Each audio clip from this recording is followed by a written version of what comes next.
Para além do caso da Marta, que já referimos na entrada deste programa, convém lembrar que também na Madeira o caso de uma outra criança, do Rodrigo, fez aumentar exponencialmente também o número de dadores inscritos. Eles não ultrapassavam a 150 e neste momento há 4.000 novos potenciais dadores na Madeira, o que prova não só a generosidade com que a população responde a estes apelos, como também o papel, e perdoem-nos aqui a modéstia, dos próprios órgãos de comunicação social, que muito têm feito também por estas causas. Passo a apresentar os meus convidados de hoje, que são o professor Dr. António Parreira, é o diretor do Departamento de Hematologia do IPO de Lisboa, é também o presidente do Conselho Científico da Associação Portuguesa contra a Leucemia, além de professor de Hematologia da Faculdade de Ciências Médicas de Lisboa. Boa noite, Sr. Professor.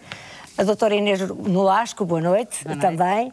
Tem também uma pós-graduação em Hematologia, foi, entre outras coisas, entre outras atividades, chefe do Serviço de Hematologia do IPO de Lisboa até 2007. Reformou-se recentemente, o que não quer dizer que não continue a trabalhar intensamente nestas áreas e, nomeadamente, também com a Sociedade Portuguesa de Hematologia, cuja presidente é a doutora Letícia Ribeiro, também connosco. Boa noite, doutora. A doutora é hematologista, é, como eu já disse, presidente da Sociedade atualmente e é, além disso, a diretora do Departamento de Hematologia do Centro Hospitalar de Coimbra. Quero agradecer ainda a presença neste programa do Dr. João Nascimento, o diretor clínico do Instituto de Retina e Diabetes Ocular de Lisboa.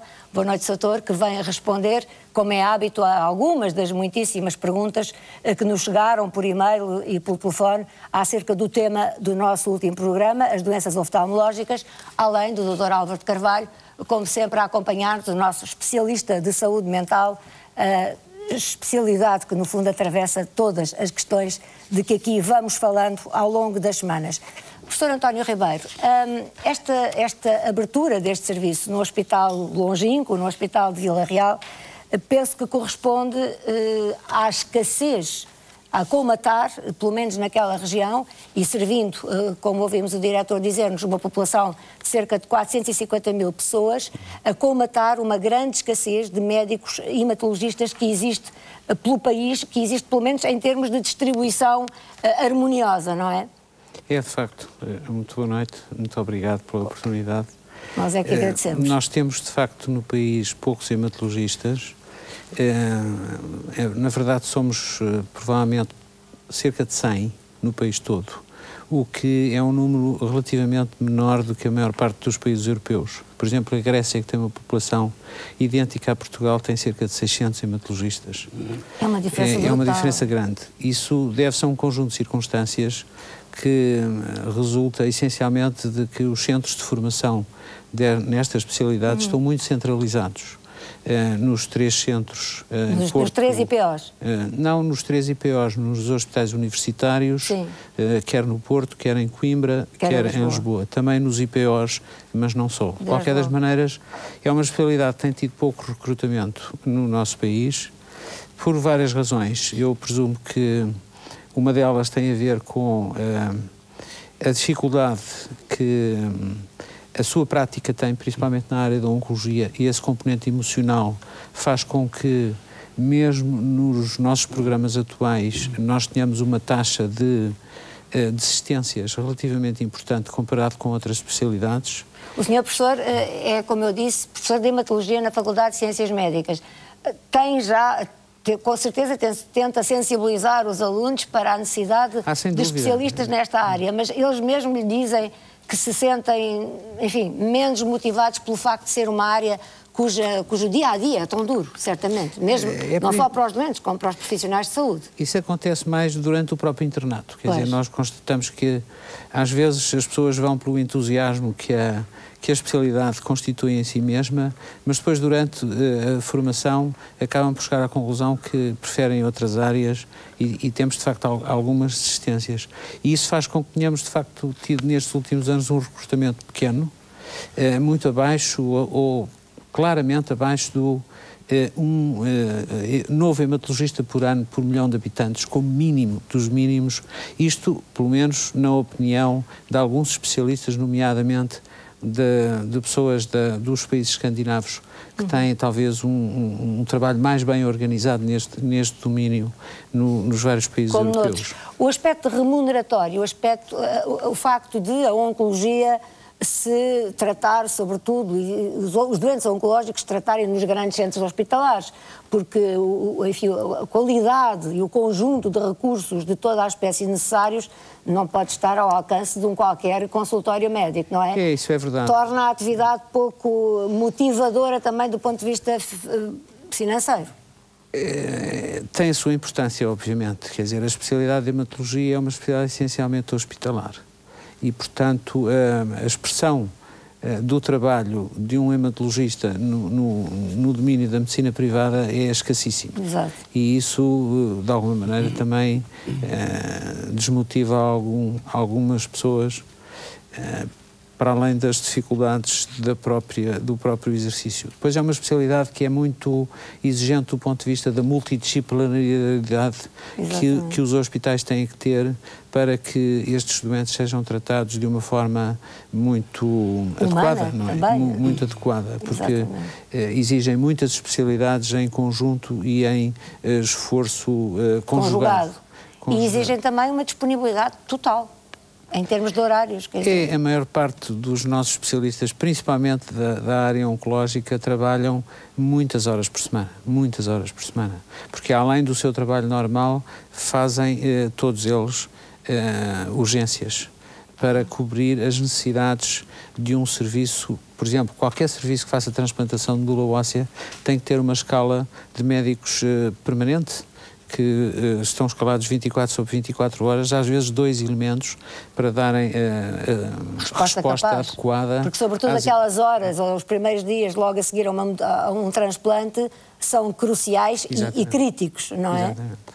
Muito obrigada. Doutora Letícia, como Presidente da Sociedade, acha que está a pensar, de algum modo, dinamizar as coisas de forma a conseguir captar mais novos hematologistas que tão necessários são ao país? Realmente este número de 100 em Portugal para 600 na Grécia é absolutamente, penso que diz tudo, não é?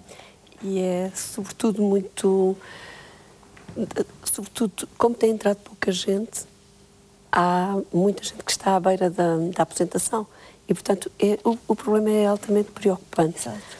A Sociedade Portuguesa de Hematologia não tem um papel determinante na decisão. Pode ter um papel de influência, não é? É um bocadinho como o Presidente da República. Também não tem propriamente um papel de decisão em muitas coisas, mas pode, pela palavra, pelo exemplo, pode provocar alguma influência. É verdade, mas essas decisões passam mais pela ordem dos médicos e pelos colégios da especialidade. E o grave problema, e aquilo de que nos queixamos muito, é a dificuldade que temos em fazer passar essa mensagem mesmo nessas entidades, junto a essas entidades. Mesmo junto da ordem? Mesmo junto da ordem, porque muitas vezes, e temos essa experiência, o professor António Parreira é o Presidente do Colégio da Especialidade de Hematologia e muitas vezes debatemos estas questões, porque é dificílimo fazer passar a mensagem de que há poucos hematologistas. Portanto, para além da especialidade não ser muito apelativa, por todos os motivos que já se falou, há também um outro fator, é que não são abertas vagas. Pois. Portanto, mesmo que haja gente, não são abertas vagas. E, portanto, há um déficit muitíssimo grande. Mas há algum contrassenso nisto? De haver tanta necessidade e não serem abertas vagas. Há um grande contrassenso nisto. Há um enorme contrassenso. E o problema é muito complicado porque não há especialistas a nível dos hospitais centrais, como o professor António Parreira acabou de dizer, que são, no fundo, os hospitais de última linha. Exato. Mas também estes hospitais estão cheios de doentes que podiam ser tratados em hospitais distritais. E, aliás, como o exemplo que o Dr. Manuel Cunha está a dar em Vila Real. Em Vila Real, exato. Só que não há gente. No Algarve há um hematologista. No Alentejo, que nos lembremos, estivemos a falar disso há pouco, há uma hematologista. O Dr. Manuel Cunha voluntariou-se para isto. Voluntariou-se para isto. É preciso um enorme esforço e é uma coisa que é muito complicada. É muito difícil fazer hematologia sozinho. Tem que haver uma equipa, porque para além de uma coisa que toda a gente percebe que é o peso que este tipo de doentes representam, o peso emocional também, depois é preciso discutir com os colegas as melhores opções, as questões, os tratamentos não são lineares, é preciso avaliar. São situações muito delicadas. São muito delicadas e que é preciso, de facto, pensar e repensar em cada momento. E por isso não é aconselhável de modo nenhum um hematologista sozinho. E de facto a situação do país está muito grave por variedíssimas razões. Por exemplo, pelas razões que a doutora Inês vai apresentar aqui com os seus gráficos, mostrando... Porque para além do mais as doenças não param de aumentar. Não param de aumentar. Exatamente.